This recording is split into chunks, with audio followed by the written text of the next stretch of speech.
And I'm out here in kind of my, I guess I'll call my permaculture beds or my multi-species beds.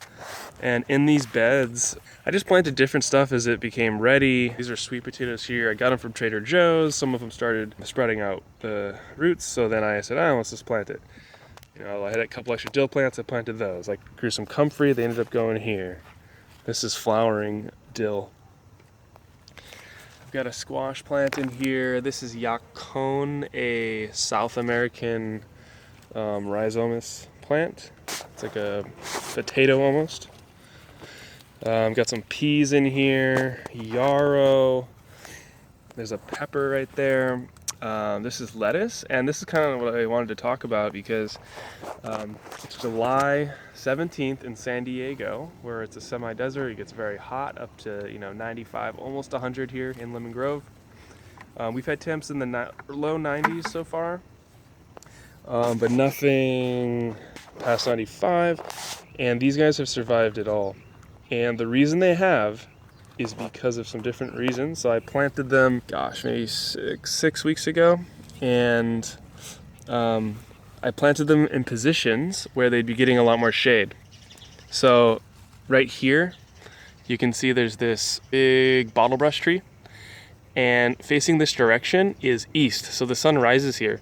These don't get sun until probably 12:30, 1 p.m. And then they're partially shaded out by the yarrow and the comfrey, the other things. And then now in the afternoon, it's, I don't know what time it is, probably around 6 o'clock. They're getting partial sun. So they're getting this really small window of sun. And that's what has prevented them from bolting. And so also in these beds, I have watermelons. These are black-eyed peas. Planted along the fence line. There's sunflower, tomatoes, blackberries, boysenberries. There's borage in here. So here's some more lettuce. But these guys bolted. And I can see that because look how stretched they are. Well, you know what? Yeah, they have bolted.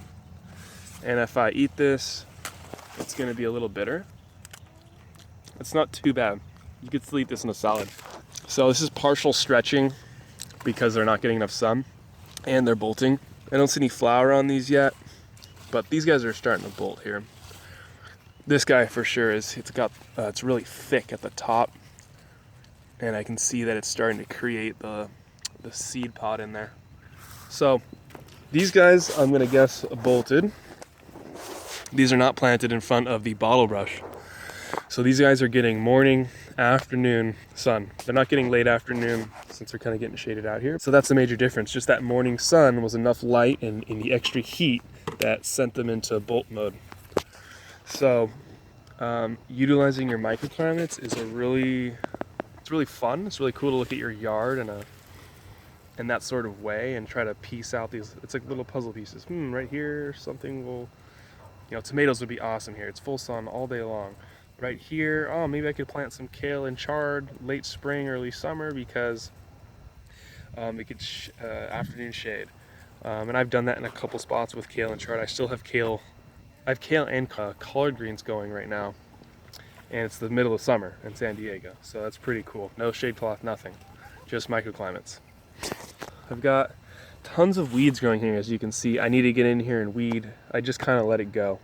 A lot of these have dropped weed seeds, so I'm going to come back in here once these beds are kind of done, and I'll probably tarp this whole area for like a month and kill a lot of the weed seeds before I replant this in the fall. And so yeah, these are really cool beds. I'm really proud of these ones. They just mimic nature much better than say these, where it's just one crop, and it's an all annual. This is kind of cool. Having lots of different varieties. I've got annuals, mostly annuals, but I've also got a few perennials in here as well. And I'm also collecting seeds with these little bags. These are called, what's it called? Organica. You can see the comfrey seeds right here. And as I'm sure you know, if you've bought comfrey seeds, they're very expensive. So collecting the seeds is a really easy thing to do that can save you a lot of money. You can give some seeds to your friends, help them start growing comfrey in their yard. It's like one of the best possible plants you can grow in your yard. Getting a rare appearance from a carpenter bee. Oh, he doesn't like me. Oh, come back.